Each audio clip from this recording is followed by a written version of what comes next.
This episode is sponsored by TicketBud, an event ticketing platform that's user-friendly for first-time organizers while powerful and flexible for large events. Access early payouts to help cover upfront event costs. Unlock everything with one low flat rate built into ticket prices.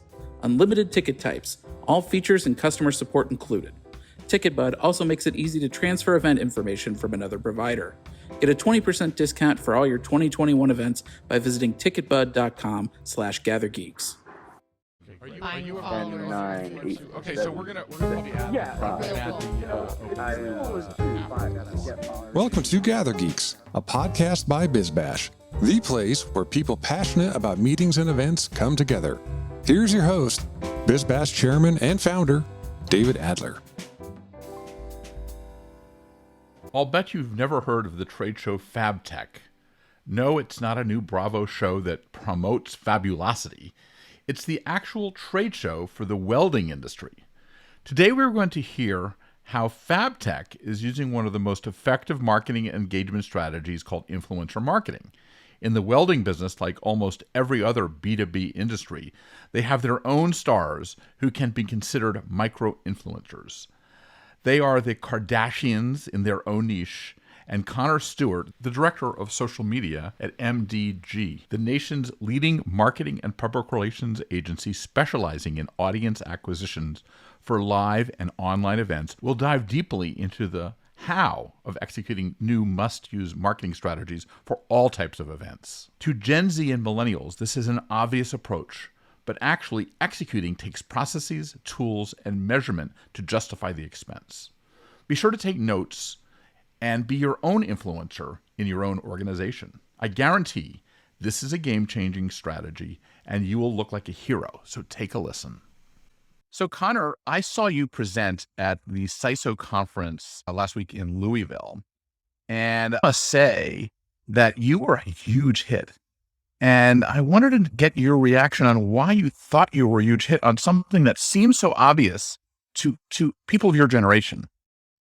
What was your reaction? I was a little bit surprised, mostly flattered to see everyone give such kind words about the presentation. And I think a big reason why everyone was so excited about it is because for years we've seen these influencer marketing case studies that are so geared towards consumer brands. And so it can seem very unapplicable to what we do. And I think it's set all of our definitions of an influencer in the wrong way. We think that we have to have a Kardashian or a big level celebrity promoting our event.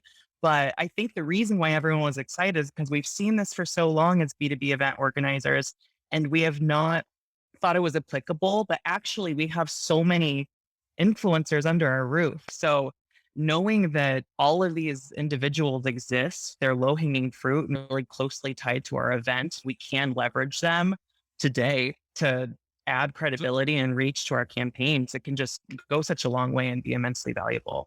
It's kind of like, I always judge it like to high school. Like you have the jocks and you have the artsy people and you have the leaders of those influence everyone else. And it's the same thing when you think about it in terms of, it seems so obvious when you think about it, that PR is not even as effective as influencer marketing today. And it seems like you guys are from a PR firm, marketing firm, but influencer marketing is one of the hats underneath it, but it's becoming the main tactic, would you say, and strategy.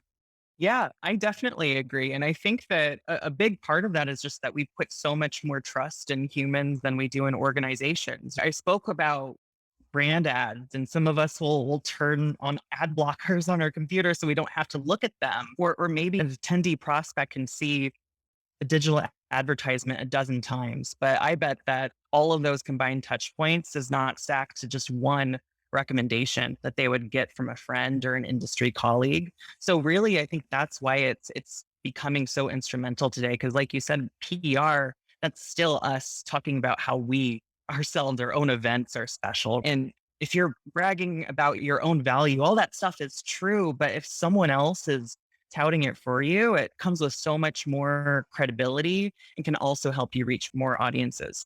So let's dig in. The whole idea is so people don't think that they need the Kardashians to be one of their influencers. What are some of the clients that you've worked for? It's had such a large range. Like we've done some really exciting things for the National Restaurant Association show, working with a lot of executives from companies that are trending and changing the industry, whether that's in ingredients or technology for back of the house kitchen operators. We've also worked with the National Association of Broadcasters, NAB show, and done some great things there. But some of my most exciting clients and the ones I really love to work with are those that you don't think influencers exist for their audience. And that's clients Apex, who serves the automotive aftermarket industry, or Fabtech Expo, and they serve the metal manufacturing industry. It's called Fabtex. Fabtech. It sounds like it'd be the coolest event to go to if you didn't know. Yeah, it's actually really neat. Like huge machinery, and there's actually this group, and their primary influencers for their audience, of course, are the executives at these brands that are disrupting and really pushing the industry forward. But there's also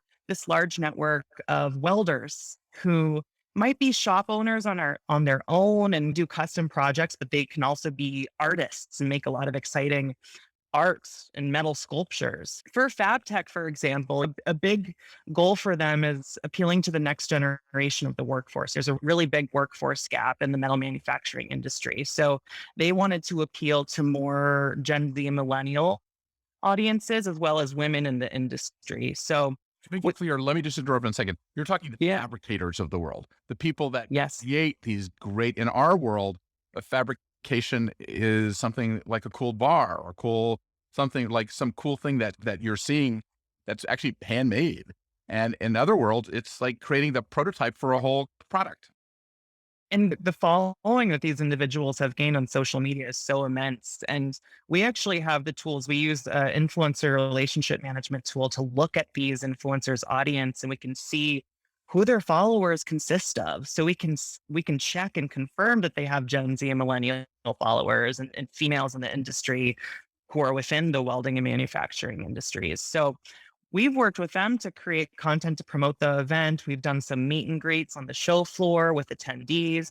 And what's really exciting is some of the influencers that we worked with are a part of a new Netflix competition reality series for welding that just got announced. And it's actually premiering just days before Fabtech, which is happening in early September here. So it's so exciting now. We sent a media alert out to our press contacts and said, hey, no one's got an opportunity to report or talk with these competitors yet. We're going to be on the show on Netflix. Come to the show, report on it, and it can really help so many different areas of your campaign. So go back a little bit. You did an explanation of the difference between the micro influencer and the popular culture influencers, because you don't need to be, as we said, you don't need to be the Kardashians, but this fabricator, they're busy fabricating during the day, and at night they're doing their own social media like everyone else, right? Yeah. And I think that's a big piece of resetting our definitions of an influencer. As B2B event organizers, it's not going to be those celebrities. And so they're going to be more niche in their content and in their areas of expertise. So the power of a micro-influencer is so immense. They tend to have around 10,000 to 50,000 followers as opposed to in the millions. But the relationship that they have with their followers is so much more intimate. They also have the ability to, I believe, encourage registrations more than a mass influencer. And they come with higher engagement rates too. But ultimately, a lot of what micro influencers want to do is work their way up to be celebrities. Like someday they want to receive hundreds of thousands of dollars to create this types of content. But because they see so much value in working with us as show organizers, if Fabtech says, this welder, Ray Ripple, she's really legit, and that positions her career for success too. So a lot of times these micro influencers are so willing to go above and beyond for us as show organizers because we legitimize them in the industry. And by promoting them and striking something mutually beneficial, our exhibitors get introduced to them, which can ultimately lead to more brand partnerships for them down the line. So there's a lot we can do and create a really healthy ecosystem with micro influencers. You had the meeting with the client. You go back to your office and they say, somebody says, oh, the Fabtech thing. Okay, what the hell is this? How do you, as the individual doing it, go from here's the meeting that they need to get more registration, they need to up their game, to executing it? What do you do? I think that definitely showing some success stories has really helped. But I think a big piece of why influencer marketing has gotten so successful, like I said, is the trust placed in humans, but also If we look at the performance we're seeing out of our digital advertising budget, if it's not hitting the goals that we want to, something that is widely promoted and that we have found to be true at MDG is that paid influencer content can earn 3 times the click-through rate compared to brand content. And that's because of the trust that we place in influencers. And when you think about it, ads are this thing in the corner that we might try to avoid, but the relationship that we have with a colleague or an influencer that has been made with intent and trust. So we pressed the follow button. We signed up to hear from them, or we invested in this relationship and we spent time networking with this individual because we trust their thoughts and their opinions on our shows. So the thing is, what I want you to do is go back to how do you say, okay, who is that person? How do I create a relationship with this person? How do I know if they're legit? And how do I take it all the way through coming to the event, let's say, or becoming a relationship? What do you do as Connor to, hey, hi, Mr. Fabrication Influencer. How do you find them? How do you talk to them? How do you make them want to get involved with you? Yeah. So one of the first pieces is, identifying who these individuals are. And sometimes that can be used with your internal knowledge of who do I see on podcasts? Who do I see referenced in the news or that my audience is also following? But we actually use Clear, which is our influencer relationship management tool. And that allows us to search by really niche keywords that the industries that Fabtech and Apex serve. We can find them by looking for very unique niche keywords. And from there, we have this vetting process. We make sure that the influencers don't lean too political, that they don't swear and use vulgar language. There's actually these filters that tool gives us that make sure that they're a quality brand partner and they're not going to cause us problems down the line. Additionally, we can look at their following and make sure that their followers are on target for our target audiences. So after that vetting process, and we confirm, yes, they are really speaking to our target audiences, we reach out to them and invite them, to attend a show. Before you reach out to an influencer, you want to have an idea of what type of partnership you want to offer them. And I always like to walk into it too, knowing the value of what they might expect in terms of payment. Not every micro influencer actually will require payment. A lot of them might see value in cross promotion or a speaking engagement at your event. But a lot of times for a micro influencer in more of a niche industry for B2B events, we might look at $200 per post, but we want to do like a long series of posts. So we'd want to work with them on an ongoing basis. So maybe for a longer term relationship, you're looking $1,500 or so. So having an idea of what you might pay them and what you're going to ask of them is important in that initial outreach. I then schedule a call where we talk about our goals for the campaign, what we want out of their content. And from there, if it sounds mutually beneficial to both parties, we move forward with an agreement and get started on the campaign. And how much you said you reach out for a call, but you don't pick up the phone as soon as you find them. You're basically talking to them. Like my generation will say, let's just call them. And having it come from someone like Apex Show, it definitely comes with a lot of credibility as opposed to if just Connor reaches out. So if you can have that brand seal be front and center, it builds a lot of trust and recognition in your outreach efforts. Because they already know that this is a big deal. So you're basically matching two influencers because they see the show as the influencer. Yeah. In many cases. So it's like a mutual society of influencing each other in many cases. Definitely. And that's why I think as B2B organizers, it's so exciting because there's so much we can do. And the fact that we are an influencer as well for the influencers, it can create something really healthy. Is that one of our crosses to bear that we don't think of ourselves as influencers on the B2B? It's part of the education is, hell, we're real big influencers. Whatever industry we're in, we're the largest influencer that they got. So I think so. They want to be part of whatever ecosystem that we're involved in. That's what I found in BizBash, at least. Definitely. I think with that content creator audience for sure, especially when it gets more micro, but there's also so many other networks of influencers who might not be spending their time so much on social media, but are really powerful to harness our voices for. Looking at your attendees who have attended years on years, right? And maybe it's the most influential buyers who have attended your show for years, or exhibitors. If you can take their voices and harness them to just add social proof to your messaging, it can go such a far way. So we've worked with a lot of those groups in my experience with MDG. And we'll send them an email and say, hey, you've been selected as one of our top industry professionals. We want to grab some quotes for you and feature you all across our marketing campaign. We'll tag the brand that you work for, and it's going to reach hundreds of thousands of followers on multiple occasions. Will you just spend 5 minutes giving us some quotes, or maybe doing a show floor video interview where we can talk about the value that you see in attending our events? And I think that's where I've really recognized the power of B2B event organizers as being the influencers, because the response that we've gotten back from these groups has been so high. And these buyers and CEOs at these trending companies, their time is precious. But the influence that our shows have is so high. They're so willing to spend that time and give us that fuel for our campaigns, because it does legitimize them and help promote their services as well. How do you make it easy for them to participate? It seems one of the things is you get to a point where you can have that great meeting and you ask them to do something, they probably won't do it. You have to spoon feed this. How do you do that? And what do you use to scale your operation so it's not hand-to-hand combat every day? Yeah. When you think about it, like these attendees are such a draw for the exhibitors, and the exhibitors are such a draw for the attendees. And exhibitors have such maybe the biggest power in bringing those attendees on the show floor. But as show organizers, it's on us. It's our responsibility to find ways to promote these exhibitors and use what they're doing as fuel to be attendance draws. But a big part of that is making it not time consuming for whoever we're working with. It should never take more than 15 minutes of these people's time. I think ideally is 5 minutes, right? You want it to be really turnkey. So what we've done for testimonial campaigns is we've sent out an email to our loyalists. We've either pulled reg data or worked with who we know internally are influencers in terms of the attendees.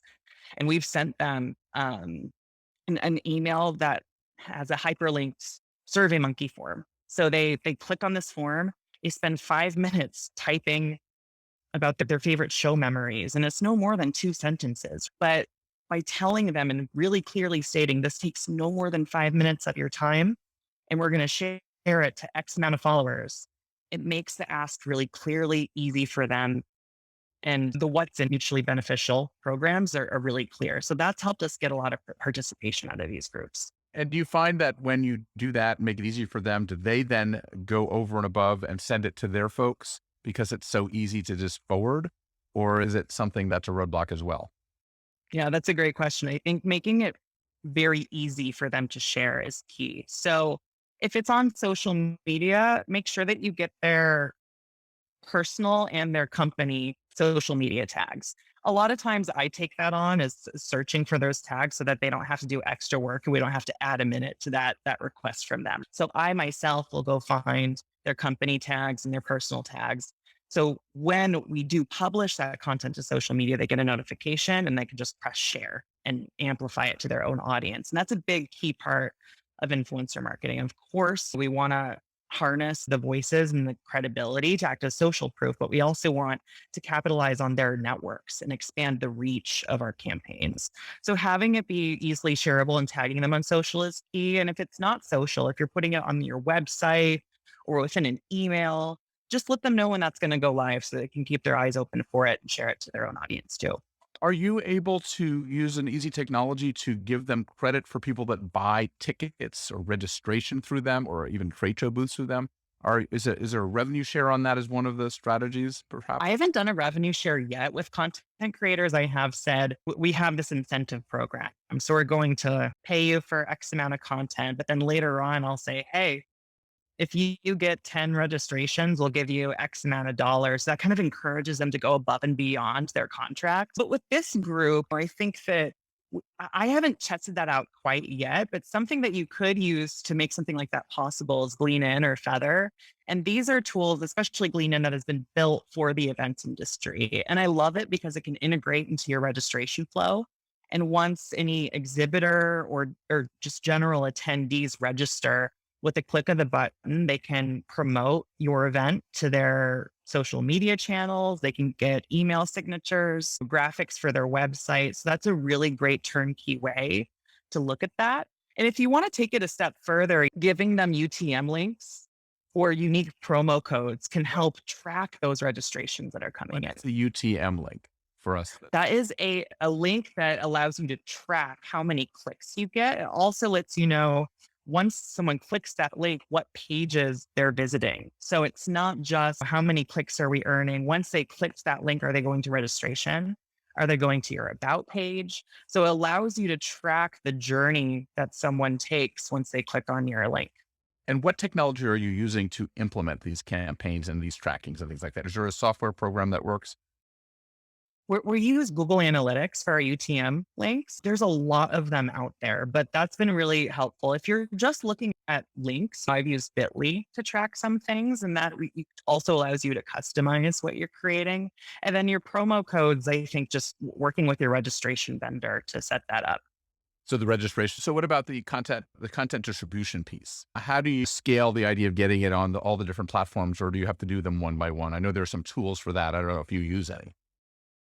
Scaling them in terms of Creating creative once and then putting it on YouTube and Twitter and Insta and LinkedIn. Is there a way to take the content and make it easy to apply over to all these networks with a click, or is that something that's still hand to hand? Definitely. I think that what we use at MDG for our clients is Hootsuite's really great. If you get content, you can publish it and optimize it to a variety of different channels. There is some customization that goes into it when it comes to tagging your influencers. So a lot of times you might want to tag them with an @ handle on Twitter, Instagram, but that will change on Facebook and LinkedIn. So that allows them to be super turnkey. But a big part of it, like I said, is having it be easily shareable for everyone. So taking the time to make sure that those tags are correct across profiles is important. But in going back to these posts when the influencers make it Line. I know that I've also seen that for like COVID vaccine tracking too. So no, it's clear with a K. It's actually a meltwater product. And what that does is every time we have an influencer post, we get a notification that their post has gone live. So then I can be notified when that's coming in. It also lets me know Clear is our influencer relationship management tool. And that actually allows us You're getting into the airport. how strongly it's performing, how many engagements it's received and accounts it's reached. So that lets me know that it's gone live. And then I will take that content and publish it through something like Hootsuite or Sprout Social or Buffer, and that allows it to be really streamlined. And how do you report back to the client this level of success? Because it's a whole new thing for a lot of people. So a lot of people probably that you deal with aren't in the social media world like you are.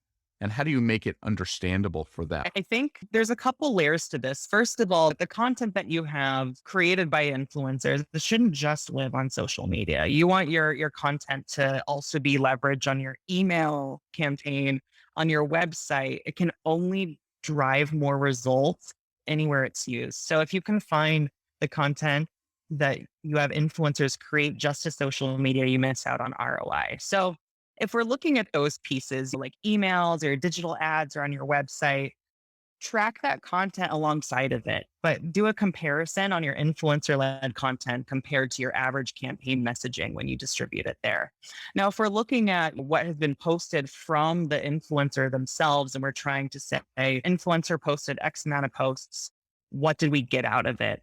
The Clear tool has been really instrumental in that. So it can let us know how many accounts it reached, the amount of engagements it got, and it also assigns a media value to that. And essentially what that media value is based on all of the engagements and reach that this influencer was able to achieve for us, what would a brand typically have paid for that post? So it lets us gauge, was the amount of payment that we gave them correct? Are we getting a good amount of ROI in terms of awareness out of this? Additionally, we can look at the networks that this content reach. So if we have an idea, like for Fabtex, they wanted to reach Gen Z and millennials and women in the industry, we're able to look at who that content actually reached in terms of demographics. So we can confirm, okay, we set out to reach these individuals. Are we seeing that on who the content reached? So that's immensely valuable if you have a certain target audience that you're setting after. And of course, last, like I said, if we're looking at registrations, those UTM clicks and promo code uses are where your registration value is. So a lot of people think social media is when they go to the event, they hire, somebody to do social media at the event, and that's their social media. What do you do with influencers when they come to the events? Like, how do you activate them on site? Yeah. A big piece of this is choosing influencers who have been to your event before or who are going to promote it before the event in their first time experience. I love what we can achieve with influencers at the event. But if you're signing up for an influencer for this year's campaigns, you want them to influence registrations now. So make sure that they're promoting the event in advance and saying that they're attending. But when you get to the on-site experience, there's so much that you can do. You can organize a meet and greet with influencers. You can also use them as a draw to get morning news reporters over to cover your event. We've done a lot of meet and greets, and I think that's really valuable because if they have a following that's really close and dedicated, of course, the influencer can encourage them and say, please register for this event. It's really valuable. That does a lot. But if they can say, this event is really valuable, come register. You'll learn a lot. And also, I will meet you on the show floor. I'll do a book signing. I'm giving a presentation. I have a meet and greet at Fabtex booth. Come see me there. That is such an immense draw for anyone who has chosen to follow those influencers. Is there a parallel between speaker content and influencers now? Do you think most speakers also are influencers and it's a mutual attraction? Yeah, most speakers have been chosen because they are, in fact, influencers for their audience. And I think that's something that I think that the industry is halfway there if they have speakers at their event, but I haven't seen them leverage them to their full ability. Speakers should not just be adding to the on-site experience or have their name listed on your education webpage. They should be helping you promote the event in advance so that they can encourage registrations and help you reach their social media audience. So a lot of what we've done is try to encourage our clients and show organizers to use education speakers in the promotional phase. And really, I think the main key to that is ensuring that your content and programming team and your marketing team has a well-established workflow and that they're collaborative. You want to book your speakers with an eye for reach, and that will make sure that not only they can help you reach a larger audience in your promotions, you'll probably, if you book for reach, also have more full in those sessions as well. If they have a large social media following, it means that they are in fact influential for your audience. So booking with an eye for reach and then incorporating promotional asks in the speaking agreement is really key. So then you say, hey, this is the agreement. Come to our event. You should also say within this that I'm asking for your signature on, we're going to ask you to promote the event X amount of times on your most well followed networks. And that is really valuable and ensures that the efforts that you're spending anyway for speaker booking is also going to help you in your promotions and awareness. What do you do post-event now with these same influencers? How do you keep, there's a big talk, everybody's talking about 365 and all of that. How do you keep them engaged after the event?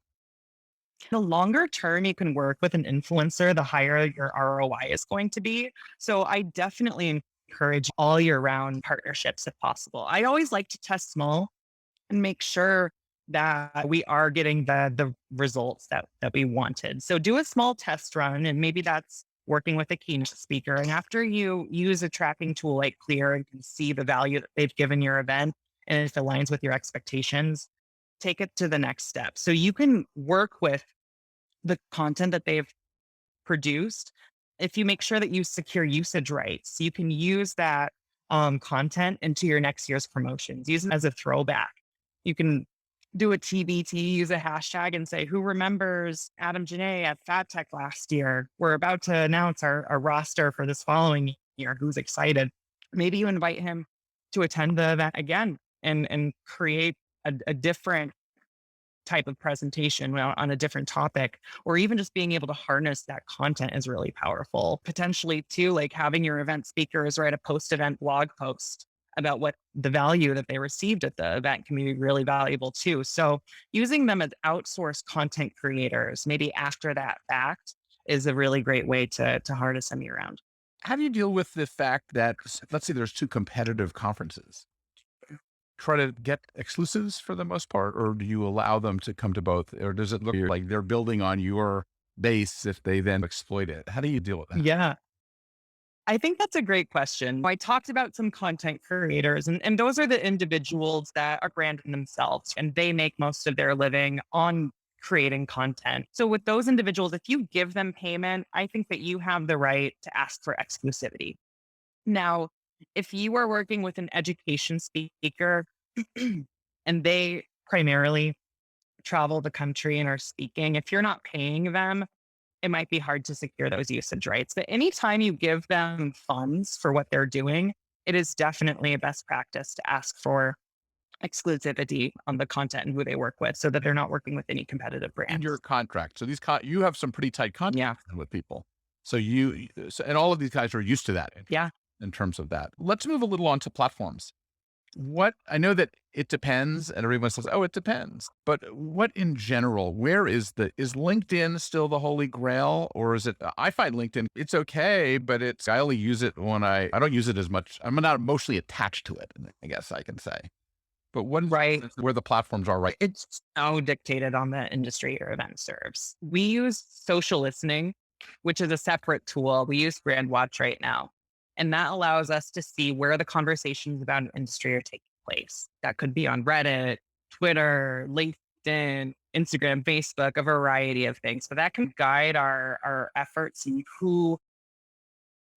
in terms of selecting influencers and making sure that those influencers have a large presence on where these conversations are being had. Now, for a more visual industry, and looking at Fabtex, for example, and these welders who are creating these massive, beautiful metal sculptures, that's visual. And so I could probably infer if we didn't have a social listening tool, that's going to be Instagram or YouTube, because we want to see those sculptures come to life. But some of our clients, for example, if I'm looking at like the American Marketing Association, or maybe you work in education or HR, that's about your words. And so LinkedIn or Twitter is a really great place there because that's professional. But I do think that LinkedIn is so valuable just as B2B event organizers. That's where, as individuals, we post professionally, right? You don't have to worry about anything being political or too personal. I think it's a really great place. But if your industry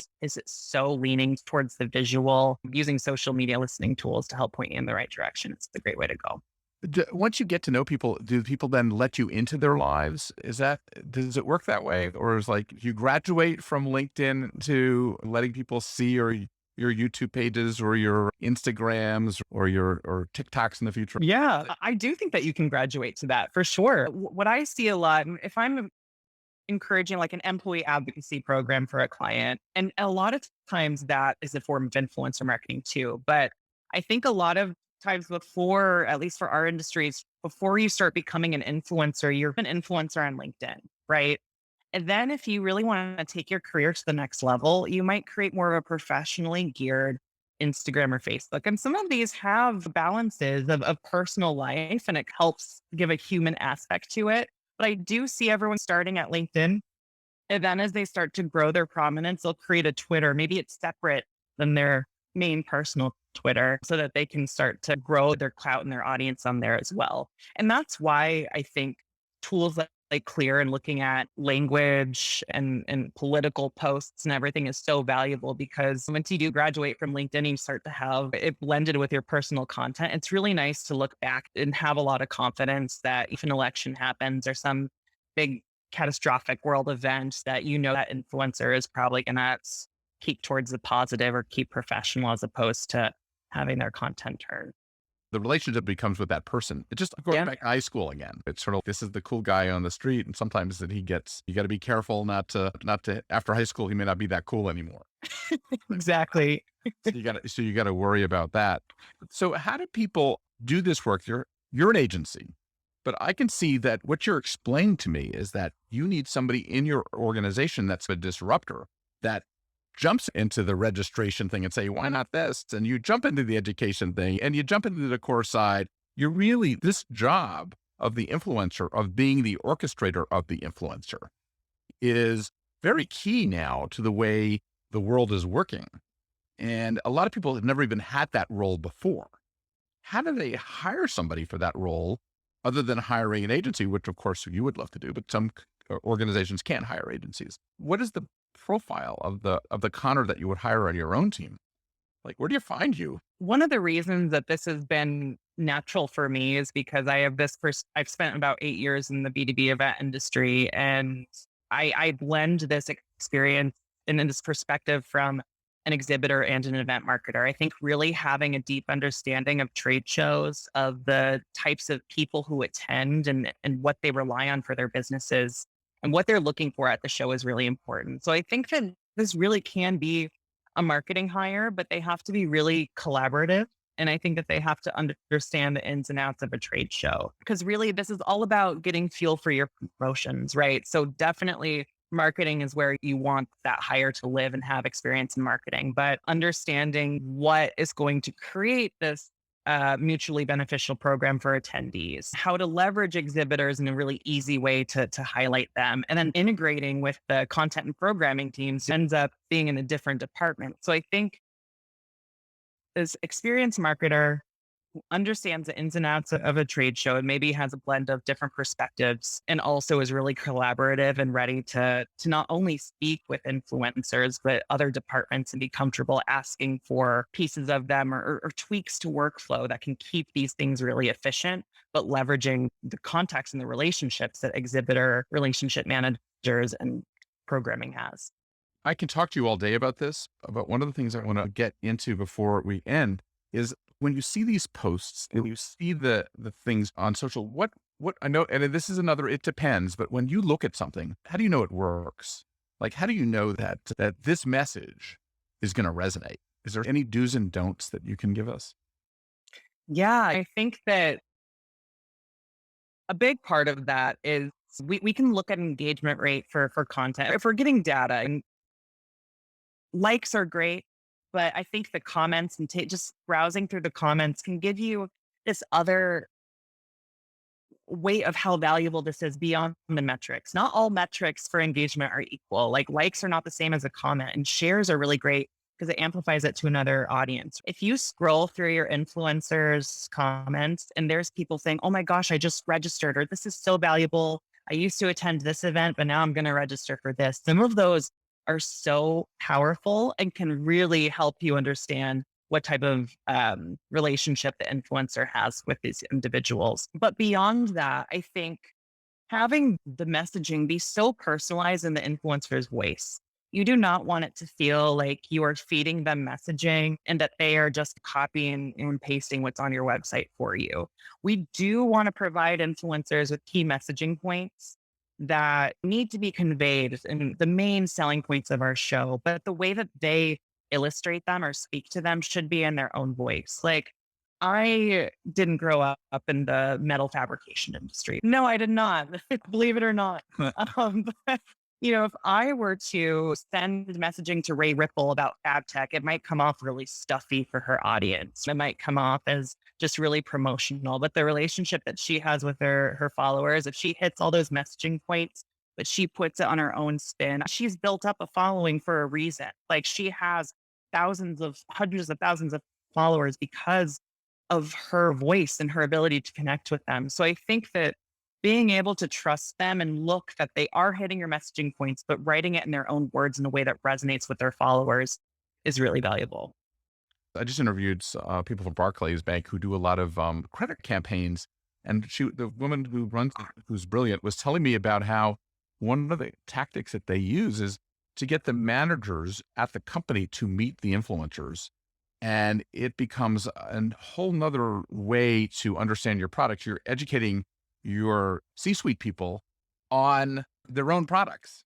And it becomes so valuable because then they go back and say, oh my God, I met this great influencer and I learned so much about what we do. So it works many ways. So I think it's a really amazing tactic and strategy to think about micro influencer campaigns. What's next? Where do we go from here? I've seen everything. I'm old, but you're young. And what is your sort of crystal ball of where we're going next in this? Is this just going to get more intense and more intense? Is it going to get better? Is it going to be a fad and go away? The influencers are going to be such a bigger part. I think that this is going to grow. First of all, I think that so many influencers might end up creating their own products, or they're going to turn into buyers someday. I think that they have such a large amount of clout in these industries that's only going to grow. I do think that, and I hope that this piece with speakers that we spoke about, that essentially all of our show organizers, competitors are going to have influencers speaking at their event. More on that in general. I think that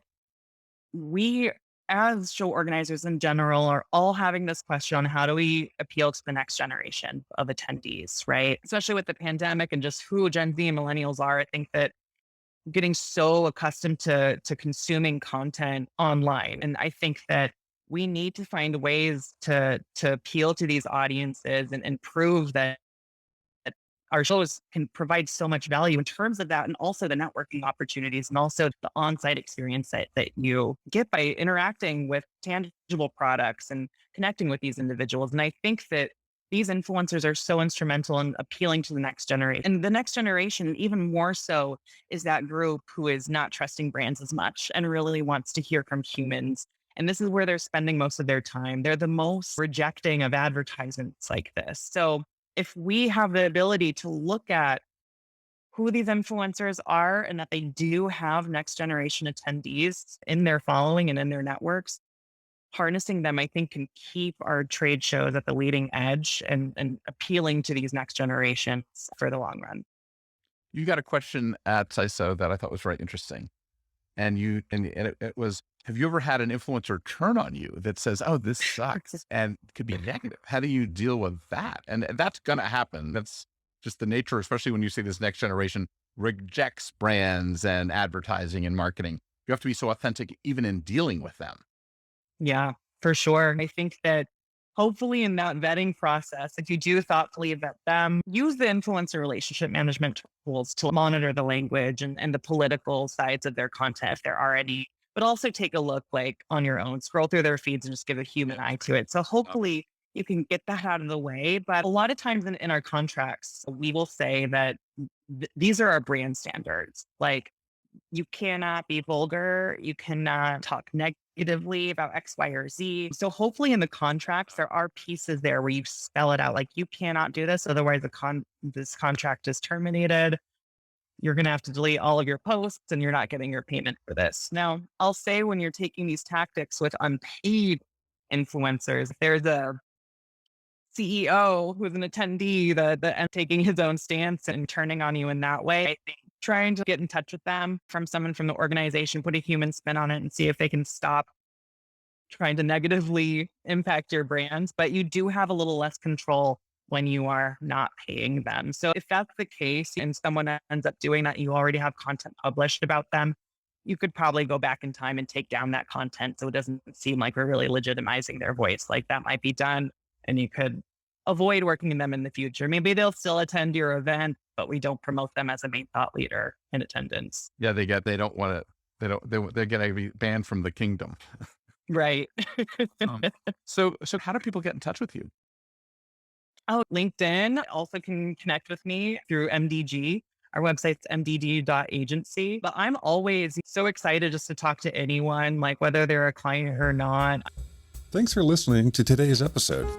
If you like what you're hearing, be sure to subscribe to the podcast on iTunes or your favorite podcast app. We can be found on iTunes, Stitcher, SoundCloud, Player FM, Google Play, and Pocket Cast. Be sure to leave us a rating and review. It helps others discover the Gather Geeks podcast. We'd also love to hear from you. You can leave feedback on Twitter @GatherGeeks or leave us an email, gathergeeks@bizbash.com. We hope you'll join us again for the next episode of Gather Geeks. Until then, gather on.